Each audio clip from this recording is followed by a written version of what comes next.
वक्रतुंड महाकाय सूर्यकोटि समप्रभ निर्विघ्नं कुरु मे देव सर्वकार्येषु सर्वदा। ओम गुरु ब्रह्मा गुरु विष्णु गुरु देवो महेश्वरा गुरु साक्षात् परम ब्रह्म तस्मै श्री गुरवे नमः। ओम शांताकारं भुजगशयनं पद्मनाभं सुरेशं ओम विश्वाधारं गगनसदृशं मेघवर्णं शुभांगनं ओम लक्ष्मीकान्तं कमलनयनं योगिध्यानगम्यं वंदे विष्णु भवभयहारं सर्वलोकैकनाथं। ओम शांती। आज आपण श्री पूर्ण धार्मिक स्वातंत्र्य आजच्या विषयाचं नाव आहे श्री पूर्ण धार्मिक स्वातंत्र्य।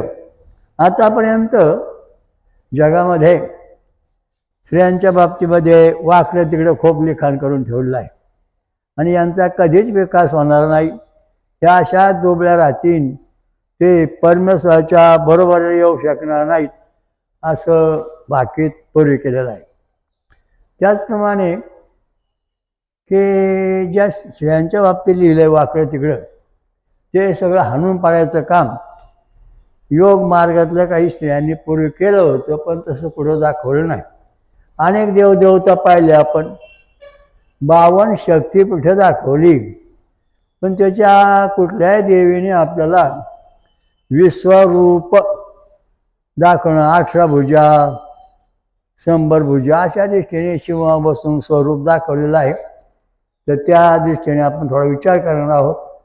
आत्मसाक्षात्कार जो होतो तो झाल्यानंतर आपला प्रश्न होतो, ज्यावेळेस महाभारताचं युद्ध झालं आणि युद्ध संपल्यानंतर भगवान श्रीकृष्ण युद्ध संपल्यानंतर भगवान श्रीकृष्ण द्वारकेला आले आणि त्यावेळेस रुक्मिणीने विचारलं भगवान श्रीकृष्णाला की तुम्ही जे विश्वरूप दाखवून दुष्टांचा संहार केला आहे तशाच विश्वरूपाचा मला आनंद व्हावा अशी माझी इच्छा आहे।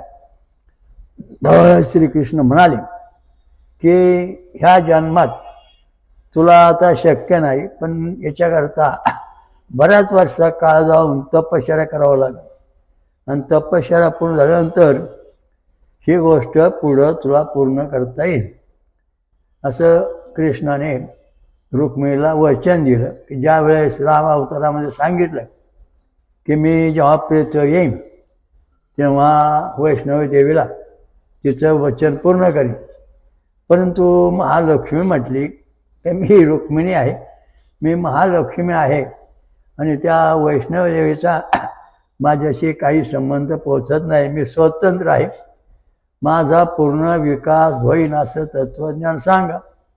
तेव्हा भगवान कृष्णाने रुक्मिणीला योग मार्गाचं ज्ञान सांगितलं आणि तुला विश्वरूप दाखवायचं असेल तर मूळ जो परमात्मा आहे, मूळ जी शक्ती आहे तिची जागृती झाली पाहिजे। ठीक आहे म्हणे, कलियुगामध्ये तू जन्माला अवतार घेतल्यास तुझी इच्छा पूर्ण होईल असं कृष्ण भगवंताने रुक्मिणी देवीला सांगितलं। आणि त्याच्यानंतर भगवान कृष्ण निर्धामाला गेल्यानंतर रुक्मिणीसहित 16,108 स्त्रिया कृष्णाबरोबर सती गेल्या, त्यातले जांबवंती आहे ती चिरंजीव राहिली आणि मग या सगळ्या अदृश्य झाल्या। अशा दृष्टीने हे पूर्वीचं दिलेलं वचन पुढच्या जन्मात पूर्ण करू शकतो अशा दृष्टीने एक विषय श्री पूर्ण स्वातंत्र्य। आतापर्यंत स्त्रियांनी देवधर्म करू नये, इथं शिवू नये, इथं हात लावू नये, असं करू नये, हे सगळ्या ज्या अडचणी निर्माण करून ठेवल्यात हे धर्माचं खरं शास्त्र नाही। धर्मामध्ये वेदामध्ये लोपामुद्रा उर्वशी अशा ज्या विद्वान स्त्रिया होत्या त्यांनी वेदामध्ये रुच्या लिहिलेल्या आहेत अग्निनारायणाच्या, आणि परंतु ईश्वर प्राप्ती ही अतिशय वेगळी आहे. रुक्मिणीने सांगितलं कृष्णाला त्यावेळेस की तुम्हाला जसं विश्वरूप प्राप्त झालं दाखवलं, तशाच पद्धतीचं मला पण शक्ती आली पाहिजे, श्री शक्ती जागी झाले पाहिजे, श्री गुलामगिरीतून मुक्त झाले पाहिजे, आणि ते मला तुम्ही वचन द्या. तेव्हा कृष्ण भगवान म्हणाले कलियुगामध्ये तुझा अवतार होईल आणि त्यावेळेस तू जगाला विश्वरूप दाखवू शकशील, असं म्हणून हे सगळं तेव्हा अयोध्येमध्ये महाभारत संपलं. त्याच्यानंतर या ठिकाणी आता आपण जे दाखवले योगाभ्यासाचं किंवा 3 नंबर त्यातला व्होल्टेज जो आहे तो अनुष्टुप छंद गांधार स्वर विष्णू देवतेचा आहे. आणि या ठिकाणी आत्मा उजव्या बाजूला काम करतो आणि हृदयाच्या डाव्या बाजूला जे आहे तो जीवात्मा आहे तो काम करतो. वेदात सांगितलेला आहे त्रिष्ठूप छंद दैव स्वरामध्ये तो जीवात्मा काम करतो, कारण जीवात्म्याला जास्त स्थान पडतो म्हणून त्याला 28 मात्रा दिलेल्या आहेत. तर हा जो आत्मा याला 32 मात्रा दिलेल्या आहेत. त्या दृष्टीने छंद आणि स्वराचा कार्यक्रम चालतो. 3 नंबरचा जो व्होल्टेज आहे हा लक्ष्मीचा आणि आदिनारायणचा व्होल्टेज आहे. याच्यामध्ये अनुष्टुप छंद गांधर स्वरा विष्णू देवता आणि अशा दृष्टीने याचं वर्णन आहे. तर हा जो 6 नंबरचा व्होल्टेज आहे डाव्या बाजूचा, याच्यामध्ये दत्तात्रय देवता आणि ऋषीदेव आत्ता दत्तात्रय देवतांचं रहस्य सांगितलेलं आहे. आणि मग या ठिकाणी आपल्याला त्रिष्ठूप छंद दैव स्वर याच्यामधून जीवात्म्याचं कार्य चालतं.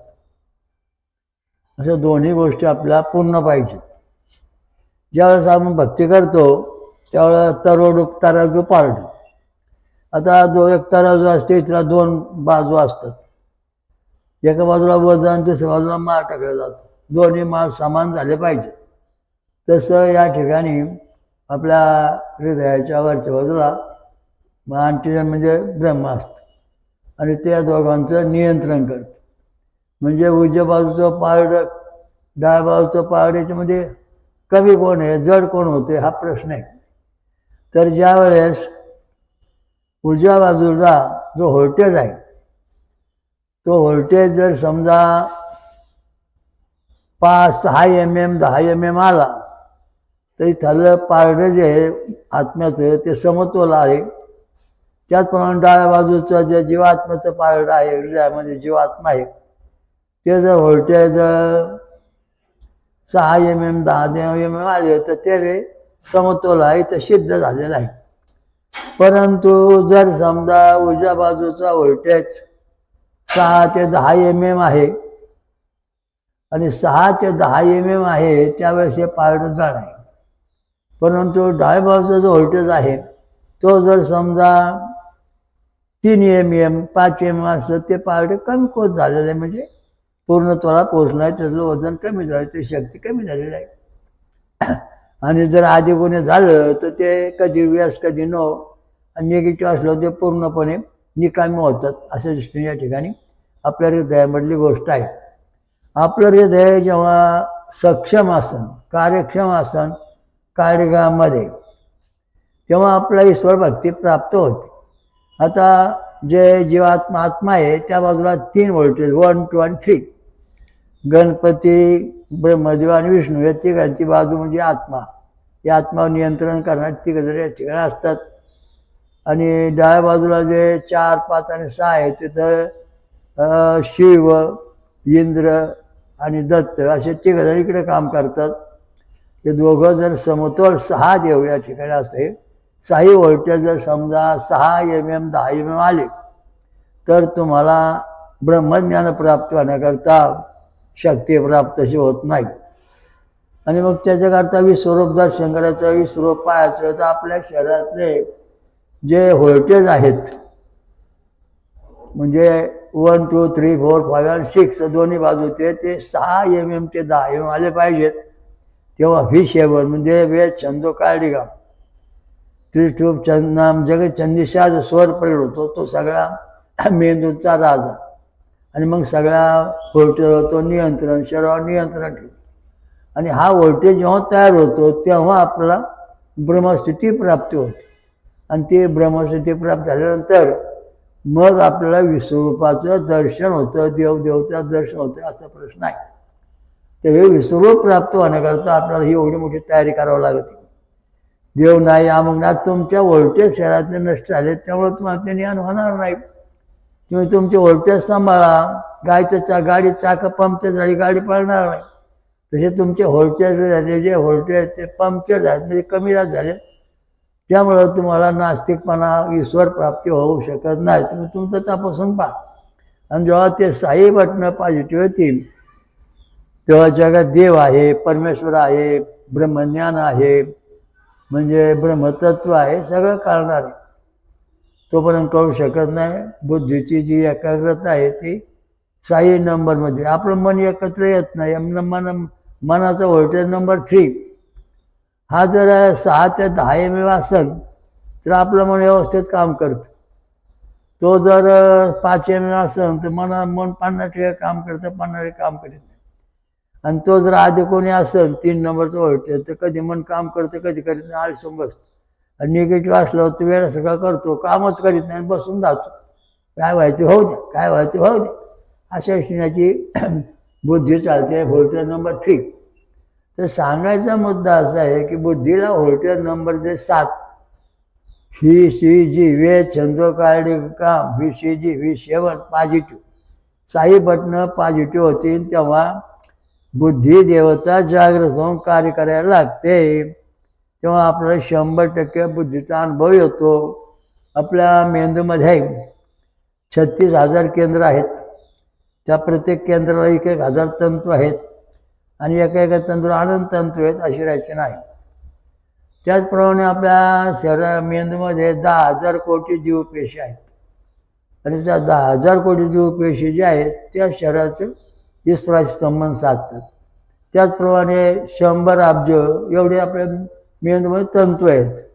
ते सगळे गुंतागुंती एकमेकांना जोडून शरीराचे नियंत्रण राखतात. इथं सांगायला वेळ नाही, थोडक्यात सांगितलं. तर सांगायचा मुद्दा असा आहे का आता आपण आपल्या मुख्य विषयाकडे वळू. आपल्याला परमेश्वर प्राप्ती करायची. मग ही परमेश्वर प्राप्ती करायची म्हणजे बाजारचा भाजीपाला नाही असं म्हटलं जातं. देव काय बाजारचा भाजीपाला नाही. कारण त्याला प्राप्ती करायची म्हणजे आपलं पहिलं शरीर शुद्ध झालं पाहिजे. नंतर आपला मेंदू जो आहे, ह्या मेंदूच्या ज्या पेशी आहेत त्या शंकाकृतीचं 1, 2 आणि 3 शंख दाखवले. ह्या 3 शंकाकृती आहेत. आता या ठिकाणी या 3ची अवस्था आता आपण वर्णन करणार आहोत थोडक्यात. ज्यावेळेला आपण फळ खाऊ, दूध पिऊ, त्यावेळेस आपण आपले जे पेशी आहेत 10,000 कोटी, त्या पेशी पूर्णपणे उघड्या होतात, म्हणजे मोकळ्या होतात. म्हणजे 1 नंबर शंख पाहिला का तुम्ही, ते दाखवलं चित्र. 1 नंबर शंख जो आहे तो 1 नंबरचा शंख जो आहे त्याच्या समजा आपण कानाला लावला तर तो 1 नंबर शंख कानाला लावल्यानंतर असा ध्वनी करतो. आणि त्याप्रमाणे आपण फलाहार करतो तेव्हा आपल्या मेंदूतल्या 10,000 कोटी जीवपेशी पूर्णपणे शंखासारख्या मोकळ्या होतात. आणि परमेश्वराचं जे ज्ञान आहे जगातलं सगळं, ते सगळं ज्ञान हे जीवपेशी म्हणजे उतरतं. त्या चार्जिंग होतं, त्यात थांबून राहतं. म्हणजे 100% हे पेशी या ठिकाणी विकसित झालेल्या आहेत. आणि स्वरूप दाखवण्याकरता किंवा जगाचं संपूर्ण नियंत्रण करण्याकरता या ठिकाणी त्या एकत्र आलेल्या आहेत. त्यांचा विकास झालेला आहे आपलं सिद्ध. आता 2 नंबरचा शंख, जे लोक शाकाहारी आहेत, वरण भात आमटी गुलाबजांबू पेढे बर्फी खाऊन राहतात, त्यांचे जे शंख आहे त्याचा शंख आहे. आता तुम्ही कानाला लावला पहिला शंख तर तो पूर्णपणे आवाज देणार. आता दुसरा शंख घेतला त्याच्यामध्ये पाणी भरलं निमंग आणि कानाला लावला बुडुक डुबुक असा आवाज देणार. म्हणजे तो 50%च आवाज करणार. तर आपल्या यावेळेस आपल्या मेंदूतली जी पेशी आहे त्या पेशी आहेत त्या फक्त 50% म्हणजे ब्लॉक झाले, म्हणजे बंद झालेले आहेत, भरून गेलेले आहेत. 50% मोकळ्या आहेत, म्हणजे अर्ध्या.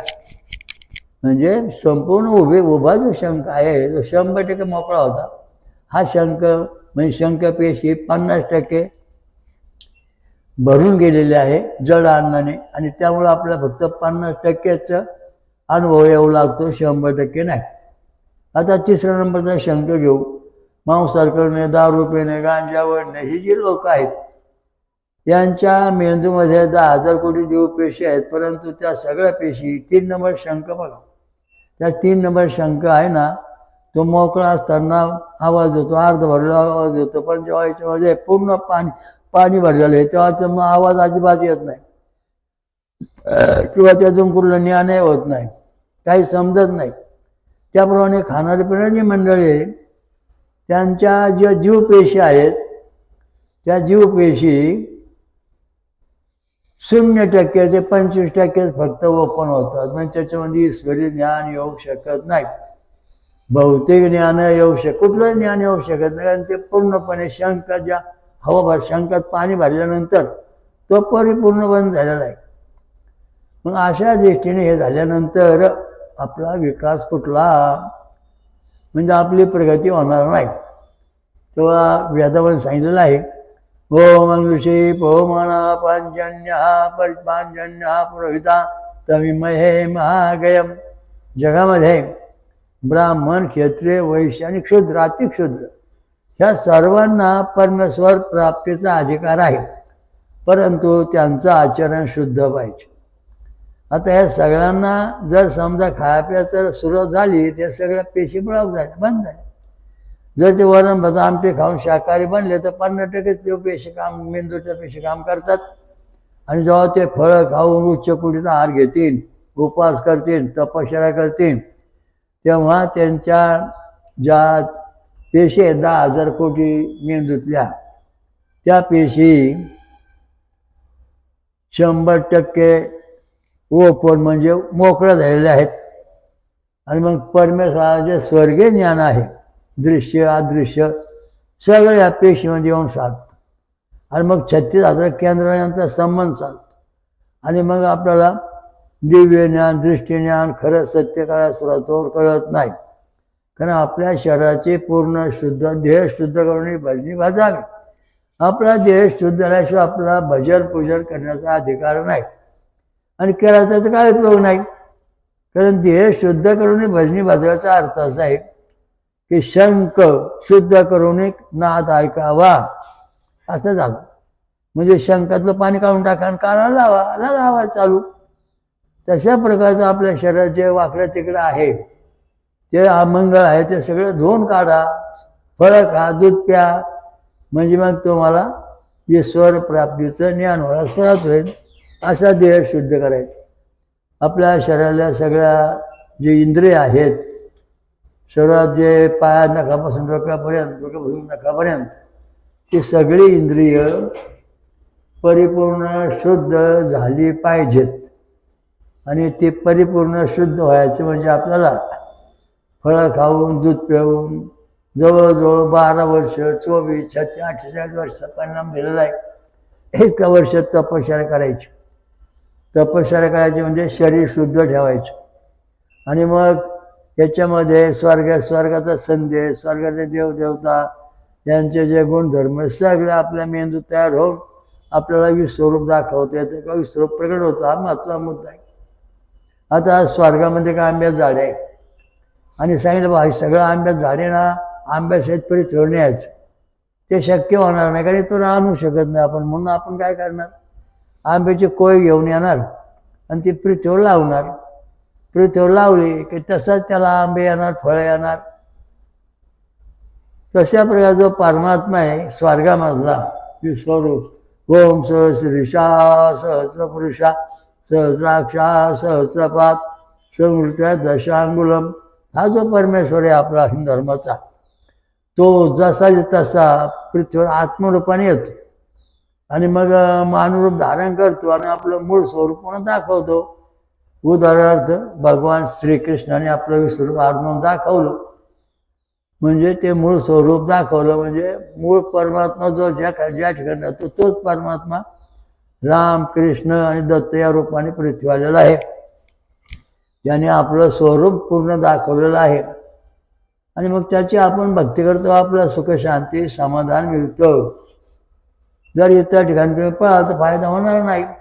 आता या ठिकाणी आपला जो विषय आजचा तो आहे श्री पूर्ण धार्मिक स्वातंत्र्य. श्रीला धार्मिक स्वातंत्र्य नाही.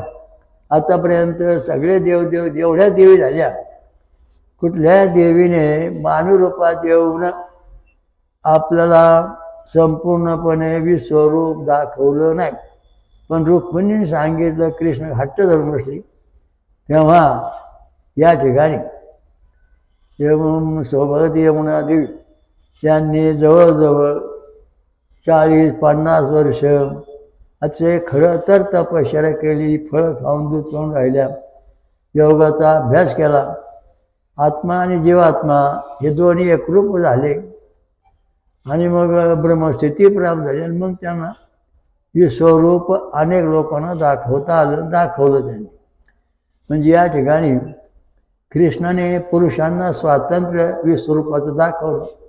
या ठिकाणी यमुना देवीने स्त्रियांना पूर्ण स्वातंत्र्य गुलामगिरीतून मुक्त करणारं विश्वरूप दाखवलं की स्त्रियांना सुद्धा परमेश्वर परिपूर्ण प्राप्ती करण्याचा अधिकार आहे, हे या ठिकाणी सिद्ध करून दाखवलेलं आहे.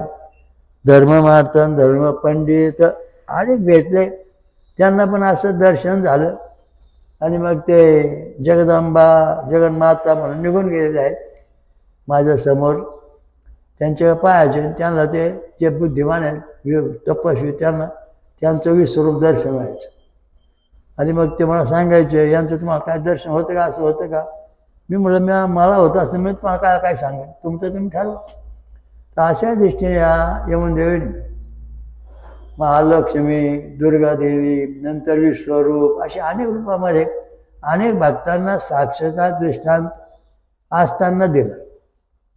नंतर त्यांनी आता देह ठेवल्यानंतर परत पुन्हा आपलं धार्मिक कार्य चालू करून अनेक लोकांच्या स्वप्नात किंवा समोर प्रगट होऊन पुन्हा आपलं विश्वरूप दाखवलं. अनेकांना त्याचा स्वानुभव आलेला येणार आहे की धर्माचं स्वातंत्र्य. तेव्हा कृष्णाने त्यांना पहिलं सांगितलं होतं की कलियुगामध्ये हा जो कली आहे याचा नाश पुरुष कोणीच करणार नाही. पुरुष तत्वातून याचा नाश होणार नाही, हा माझा मुद्दा आहे. कारण पुरुष काय उत्पत्ती करू शकत नाही किंवा त्या जीवाला वाढ करू शकत नाही, स्त्रीच वाढ करू शकते. किंवा कुठल्या जीवामध्ये किंवा मुलामध्ये कलीचा प्रवेश होऊ नये म्हणून स्त्रीच्या मार्फत मानरूपा जेव्हा स्त्री अवतार घेईन आणि ते विश्वरूप दाखवेन तेव्हा कलीचा नाश होईल, असं त्यावेळेला सांगितलेलं मला आठवते, ते मला मी सांगितलं.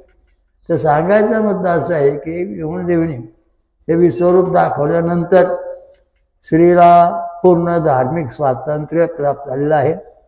धार्मिक चळवळ सुरू केलेली आहे आणि कुठल्याही स्त्रीला पूर्णत्वास जाण्याचा अधिकार आहे. ती गुलामगिरीतून मुक्त झाली, धर्माची गुलामगिरी. तू वेडी आहेस, तू अशी सडकी आहेस, त्या स्त्रीला हिणून तुला पार ग्रंथात इकडं तिकडं वाकड्या तिकडं लिहून टाकलं नाही. ह्या गुलामगिरीतून यमुनादेवीने स्त्री मुक्ती केलेली आहे. स्त्रीला पूर्ण स्वातंत्र्य, धार्मिक स्वातंत्र्य, विश्वरूपापर्यंत म्हणजे परमेश्वर प्रापणापर्यंत ब्रह्मसायुज्यता इथपर्यंत प्रगती करून दाखवली. म्हणून अत्यंत महत्त्वाचा मुद्दा आहे. आजचा जो विषय आहे तो पूर्ण स्त्री पूर्ण धार्मिक स्वातंत्र्य या ठिकाणी दिलेलं आहे. म्हणून स्त्रियांनी योगाभ्यास करून आपलं पूर्ण धार्मिक स्वातंत्र्य टिकवलं पाहिजे. आणि ज्या विद्वान स्त्रिया आहेत मग याच्या पाया पड, त्याच्या नावाने आरड, याच्या पुढं नाच, त्याच्या पुढं गाणं म्हण, ही जी प्रथा आहे ती प्रथा या ठिकाणी कमकुवत होत चाललेली आहे. स्त्रीला गुलाम ठेवून गुलामगिरीचं वर्तणूक दिले धर्मामध्ये लिहिलं आहे. आणि या ठिकाणी स्त्रीला क्षुद्र आहे, तिला धर्मकाचा अधिकार नाही, तिने प्रचार करू नये, तिने देवधर्म सांगू नये, अमुकच माणसाने सांगावं, हे जे आहे हे सगळं थोतांड या यमुनादेवीने हाणून पाडलं. धर्म मार्तंड पंडित जे आहेत जगात त्यांना आश्चर्याचा धक्का दिला. धर्माचं खरं स्वरूप श्री पूर्ण धार्मिक स्वातंत्र्य मिळवून देणारी जगातली पहिली श्रीरूपात आलेली द्रौपदी म्हणजे सौभाग्य यमुनादेवी हिने जगाला दाखवून दिलेलं आहे कल्की दत्त मंदिरामध्ये. त्या दृष्टीने हे प्रचार चालू आहे. यांचा जन्म मकर संक्रांती सकाळी झालेला आहे आणि त्यामुळं विशेष म्हणजे यांची जयंती मकर संक्रांतीला प्रत्येक भाविकांनी साजरी करावी, प्रत्येक स्त्रीनी साजरी करावी. स्त्रीमुक्ती चळवळ. त्यामुळं आतापर्यंत स्त्रियांना जी गळचेपी आहे, स्त्री देव होऊ शकत नाही, स्त्री मोठी होऊ शकत नाही, स्त्रिया देव धर्म करायचा अधिकार नाही, ती क्षुद्र आहे, ती मलिन आहे, ह्या ज्या काही बावट कल्पना होत्या त्या कल्पना या ठिकाणी यमुना देवीने हाणून पाळलेल्या आहेत. आणि ती नेहमी म्हणायची आल्यानंतर, मला जे माहिती आहे ना मी कधी सांगणार नाही.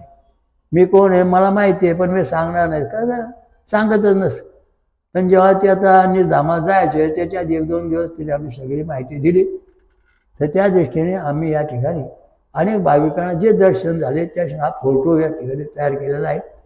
आणि त्या दृष्टीने सगळं आता जगाची जगन्माता म्हणून यमुना देवीला मान्यता दिलेली आहे. कारण कुठल्या देवीने आपलं विश्वरूप श्री स्वरूपामध्ये दाखवलेलं आठवत नाही आणि आठवत नाही किंवा दिसलं नाही. तर त्याप्रमाणे या ठिकाणी हे सगळं विश्वरूपाचं दर्शन दिलेलं आहे. कृष्णाने ज्याप्रमाणे विश्वरूप दाखवून आपलं विश्वरूप सिद्ध करून दाखवलं तसं यमुना देवीने या जन्मामध्ये आपलं देवी स्वरूप विश्वरत्व हे पूर्ण सिद्ध करून दाखवलं. असा महत्त्वाचा मुद्दा या ठिकाणी आता आपण सांगितलेला आहे. स्त्रियांना गुलामगिरीतून मुक्त करणे, स्त्री स्वातंत्र्य पूर्ण करणे,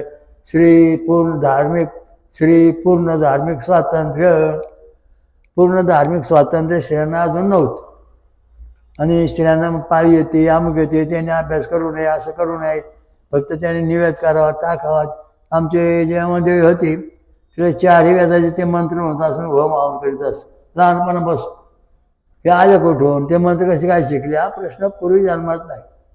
तेव्हा या ठिकाणी स्त्रियांना पूर्ण धार्मिक स्वातंत्र्य हा विषय या ठिकाणी यमुनादेव राबवला. कसा राबवला, ते हृदयामध्ये जी आत्मा आणि जीवात्मा आहे, खोलटर नंबर 3 आणि 6 हे तिचे तपासून पाहिले असताना 10 होते. त्यामुळं तिला ही 7 म्हणजे 7व्या नंबरचा क्रम व्होल्टेज 7 हे प्रगट झालं जगाच्या निषाद स्वर. आणि मग तिने आपला पूर्ण विकास करून विश्वरूप दाखवलं.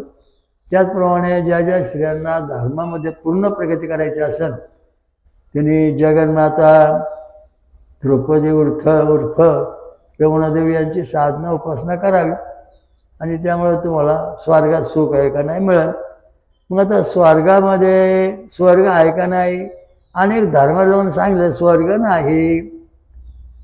बरं तुम्हाला नाही मान्य, मग यम नाही, अमुक नाही, तमुक. याचं कारण आहे की तुमच्या शरीराने जे व्होल्टेज आहेत 3 आणि 6 हे समतोल नाही. त्यामुळं तुम्हाला स्वर्गाचं ज्ञान होत नाही, स्वर्ग कळत नाही, अस्तित्व कळत नाही. जर तुमच्या 3 आणि 6 व्होल्टेज झाले तर तुम्हाला देवधर्म कळलं. माझ्याकडे 10 रुपयानं अत्यंत पेनानं म्हणू शकतो झाला, मला महाराज मी देवधर्म काही मानित नाही, मला तुझी इशी काढून घेऊन ये.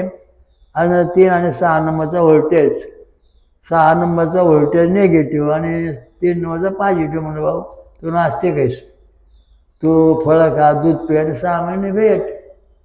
6 महिन्यांनी तो परत आला, फळं खाल्ली, दूध पेली, 10 रुपये सोडून दिली आणि पुन्हा 3 आणि 6 नंबरचा व्होल्टेज पुन्हा पॉझिटिव्ह झाला. आणि मग त्याला देवाचे साक्षात दृष्टांत होऊ लागले. अत्यंत हे प्रात्यक्षिक सायन्स आहे. विश्वधर्म लाभोड युनिव्हर्सिटी शिरूर जिल्हा पुणे असं या संस्थेचं नाव असून ट्रस्टच्या माध्यमातून ही संस्था चालते. तर सांगायचा मुद्दा ज्यांना याचा पूर्ण अभ्यास करायचा आहे जिवंतपणी स्वर्ग मिळाला पाहिजे.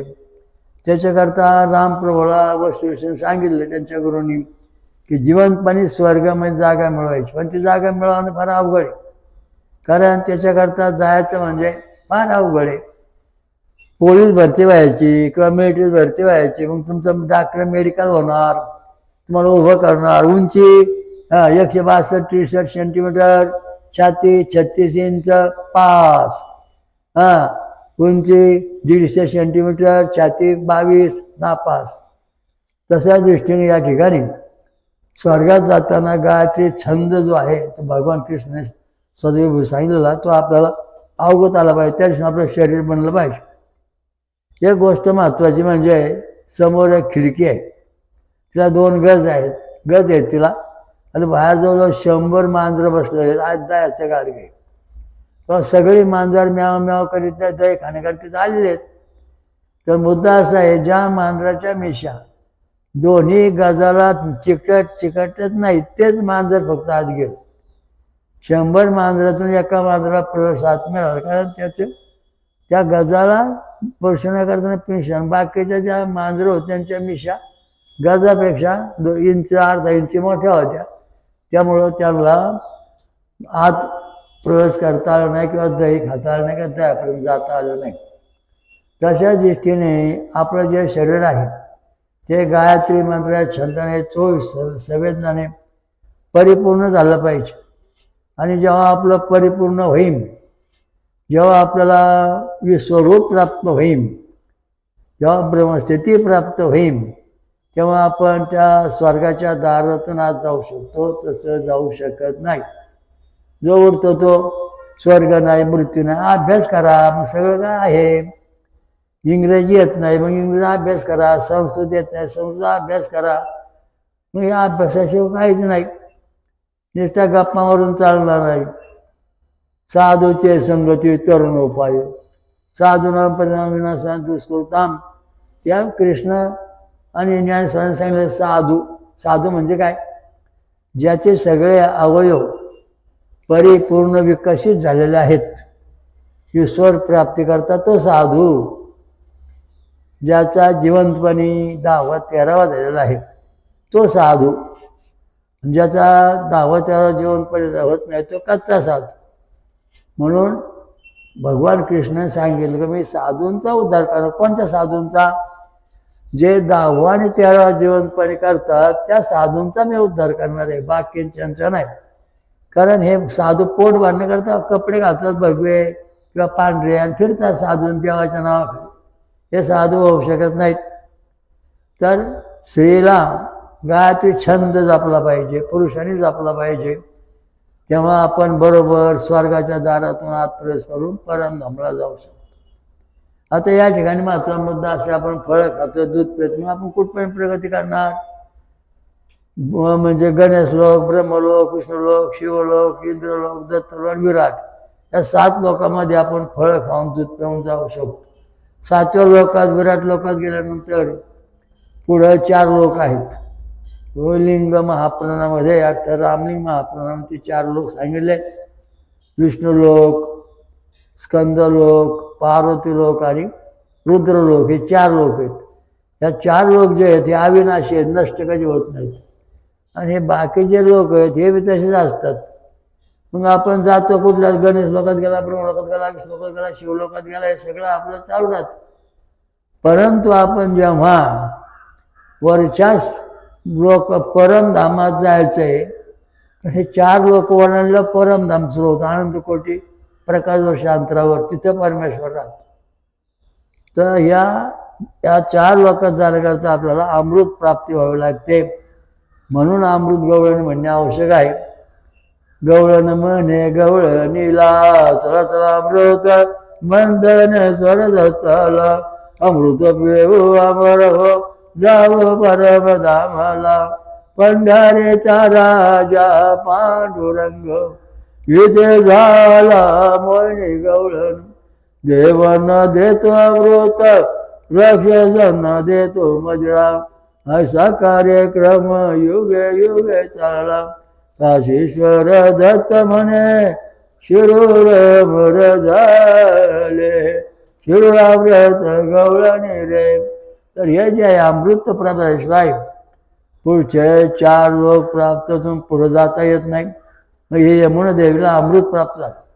हे 4 लोकात पुढे गेली आणि स्वरूप दाखव झाले प्रगट झाल्यानंतर मग 4 लोकात प्रवेश करता येत, तसा करता येत नाही. आता याच्या देवाच्या द्वारे स्वरूपता सवता सारूपता सारे 4 मुक्ती झाल्या. 5वी मुक्ती जी आहे ती ब्रह्मसायुज्यता.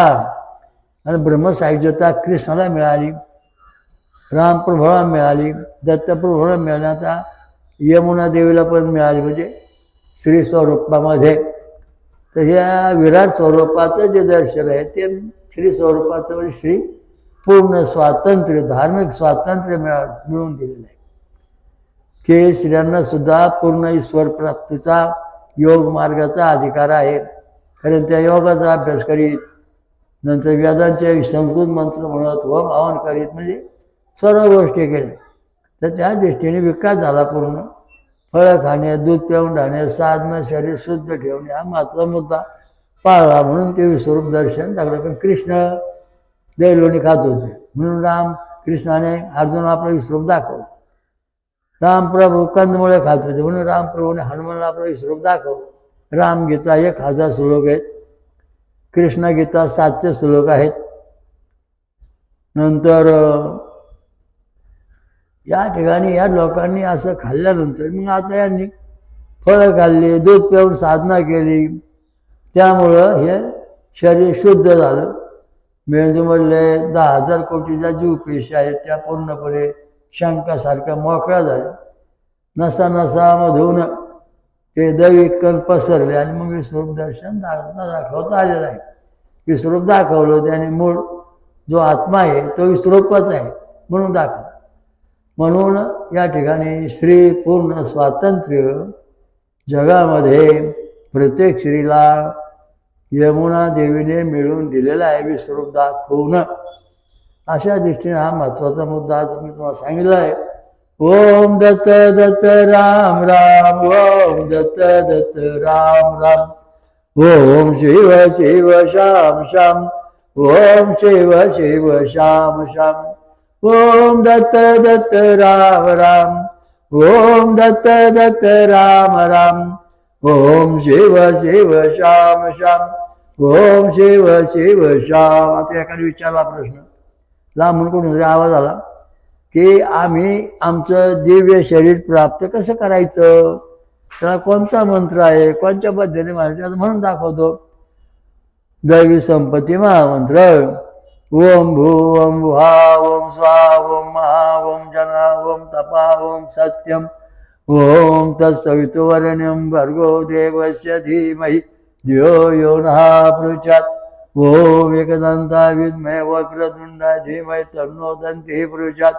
ओम लं ओम शं शं शं, ओम चतुर्मुखा विद्महे हंसारूढाय धीमहि तन्नो ब्रह्मा प्रचोदयात्. ओम बं बं यं रं लं, ओम नारायणाय विद्महे वासुदेवाय धीमहि तन्नो विष्णुः प्रचोदयात्. ओम रं ओम ढं ढं नं तं तं पं पं, ओम तत्पुरुषाय विद्महे महादेवाय धीमहि तन्नो रुद्रः प्रचोदयात्.